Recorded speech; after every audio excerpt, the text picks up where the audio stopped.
নাবালক কোথায় তাকে এখনো পর্যন্ত খুঁজে পাওয়া যাচ্ছে না। ইতিমধ্যে মূল যে অভিযুক্ত শাহিন শাহ সহ আরও দুজনকে মুম্বাই থেকে গতকালই গ্রেফতার করা হয় এবং ধৃতদের বয়ানে একাধিক অসঙ্গতি, বিভ্রান্তিকর বয়ান ধৃতদের। রবীন্দ্রনগরে কারখানা সংলগ্ন এলাকায় এখন খোঁড়ার কাজ চলছে, মাটি খোঁড়া হচ্ছে। নাবালক নির্যাতন মামলায় মুম্বাই থেকে যাদেরকে গ্রেফতার করা হয়েছে সেই শাহিন শাহ এবং তার দুই ভাই, তাদেরকে জিজ্ঞাসাবাদে যে তথ্য পাওয়া যাচ্ছে সেখান থেকে ধরা পড়ছে যে বয়ানে একাধিক অসঙ্গতি রয়েছে। আর এবার রবীন্দ্রনগর কারখানা সংলগ্ন যে জায়গা, সেই জায়গায় খোঁড়াখুড়ির কাজ চলছে। সেই ছবি এই মুহূর্তে এক্সক্লুসিভ দেখতে পাচ্ছেন জি 24 ঘন্টায়। নাবালককে এখনো পর্যন্ত খুঁজে পাওয়া যায়নি, তার খোঁজে বিভিন্ন জায়গায় তল্লাশি জারি রাখা হয়েছে। আর ইতিমধ্যেই রবীন্দ্রনগর কারখানা সংলগ্ন এলাকার মাটি খোঁড়াখুড়ির কাজ এই মুহূর্তে চলছে। নাবালককে নির্যাতন, উল্টো করে ঝুলিয়ে মারধর করা হয়, এমনকি ইলেকট্রিক শক পর্যন্ত দেওয়া হয়। এই ঘটনার পর থেকে মূল অভিযুক্ত শাহিন শাহ পলাতক ছিল। মুম্বাই থেকে তাকে গ্রেফতার করা হয় এবং আরও দুজনকে গ্রেফতার করা হয়। তবে এই ঘটনার পরপরই দুজনকে গ্রেফতার করা হয়েছিল, আর তারপর গতকাল তিনজন, মূল অভিযুক্ত সহ তিনজন, মোট 5 জনকে গ্রেফতার করা হয়েছে। তবে নাবালকের খোঁজ এখনো পর্যন্ত নেই, আর তার খোঁজেই বিভিন্ন জায়গায় তল্লাশি জারি রাখা হয়েছে পুলিশের তরফ থেকে। আর ইতিমধ্যেই কারখানা সংলগ্ন যে জায়গা, সেখানে খোঁড়াখুড়ির কাজ চলছে।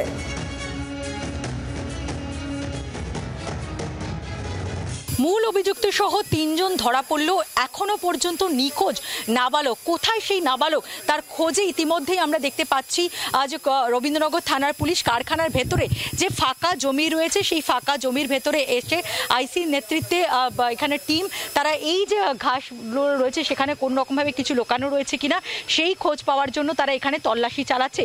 ইতিমধ্যেই 3 জনকে গ্রেপ্তার করা হয়েছে, কিন্তু সেই 3 জনের বয়ানে একাধিক অসঙ্গতি ধরা পড়ছে। তাদের দাবি যে সোমবার দিন তারা সন্ধে এলাকা ছেড়ে চলে যায়, ভয়ে এখান থেকে পালিয়ে গেছিল। তার আগে ওই নাবালককে তারা ছেড়ে দিয়েছিল এবং এলাকার একজন বাসিন্দা নাকি তাদেরকে জানিয়েছিল যে ওই নাবালককে তারা পাঁচুর মোড়ে দেখতে পেয়েছে। এবং একজন অভিযুক্তর আরও দাবি যে এলাকার একটি অন্য ওয়াশ মেশিন কারখানাতে তাকে কাজে দেওয়া হয়েছিল। কিন্তু সেই 2 ব্যক্তিকেও পুলিশ ইতিমধ্যে জিজ্ঞাসাবাদ করেছে। জানা যাচ্ছে যে তারা, অর্থাৎ অভিযুক্তরা যে দাবি করছে সেই দাবি সঠিক নয়। এই জায়গা থেকে পুলিশ যেটা মনে করছেন যে তদন্তকারীদের বিভ্রান্ত করার জন্য একাধিক মিথ্যে বয়ান দিচ্ছেন অভিযুক্তরা। আজকে আদালতে পেশ করে, মুম্বাইয়ের আদালতে পেশ করে তাদেরকে ট্রানজিট রিমান্ডে এখানে নিয়ে আসা হবে এবং জেরা করবেন। এবং যত সময় গড়াচ্ছে তত কিন্তু উদ্বেগ বাড়ছে নাবালককে কেন্দ্র করে। ক্যামেরা পার্সন দেবুর সঙ্গে পিয়ালি মিত্র, জি 24 ঘন্টা। আমরা বিষয় নিয়ে আরো জানবো। পিয়ালি এই মুহূর্তে আমাদের সঙ্গেই রয়েছেন, আমাদের প্রতিনিধি। পিয়ালি, পুলিশ কি অনুমান করছে, কি এখনো পর্যন্ত সামনে আসছে? কারণ যাদেরকে ধরা হয়েছে তারা বয়ানে যে সমস্ত বক্তব্য পেশ করছেন, সেক্ষেত্রে ধোঁয়াশা তো আরো বাড়ছে। তুমি দেখো, পুলিশের দুটো প্রশ্ন। প্রথমত, যদি ওই নাবালককে তারা ছেড়ে দেয় তাহলে 14 বছরের ওই নাবালক, তার এতক্ষণে খোঁজ পাওয়ার কথা, অন্তত সেইটুকুনি ম্যাচুরিটি রয়েছে বাচ্চাটির, সে তার পরিবারের সঙ্গে যোগাযোগ করতো বা এতটা ভাইরাল হয়ে গেছে কেউ না কেউ বাচ্চাটিকে দেখতে পেত। এখনো পর্যন্ত বাচ্চাটির কোনো রকম কোনো খোঁজ পাওয়া যায়নি।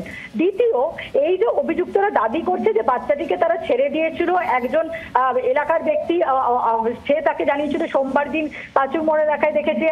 আরেকবার দাবি করা হচ্ছে যে একটি কারখানাতে ওয়াশিং এর কাজে দেওয়া হয়েছিল, তাদেরকেও পুলিশ জিজ্ঞাসাবাদ করেছে। তারা বলছে এরকম বিষয় তারা কিছু জানেন না, এমনকি ওভার ফোন তাদেরকে কনফ্রন্টও করানো হয় এবং তার থেকে দেখা যাচ্ছে যে তাদের বক্তব্যে অসঙ্গতি রয়েছে। এই জায়গা থেকে পুলিশের বক্তব্য, যদি ওই বাচ্চাটির সঙ্গে কোনো রকম এরা গুরুতর কোনো ঘটনা না ঘটিয়ে থাকে তাহলে তারা হঠাৎ করে এখান থেকে মুম্বাইতে কেন পালিয়ে গেল? তারা যদি মারধর শুধুমাত্র করে থাকে তার জন্য এখান থেকে মুম্বাইয়ে পালিয়ে যাওয়ার তো দরকার থাকতো না। সেই জায়গা থেকে পুলিশের অনুমান যে এরা, এই অভিযুক্তরা বেশ কিছু তথ্য গোপন করছেন। আজকে এই কারখানার যে ফাঁকা জমি, সেখানে তারা তল্লাশি চালান যে কোনো রকম কোনো ক্লু পাওয়া যায় কিনা।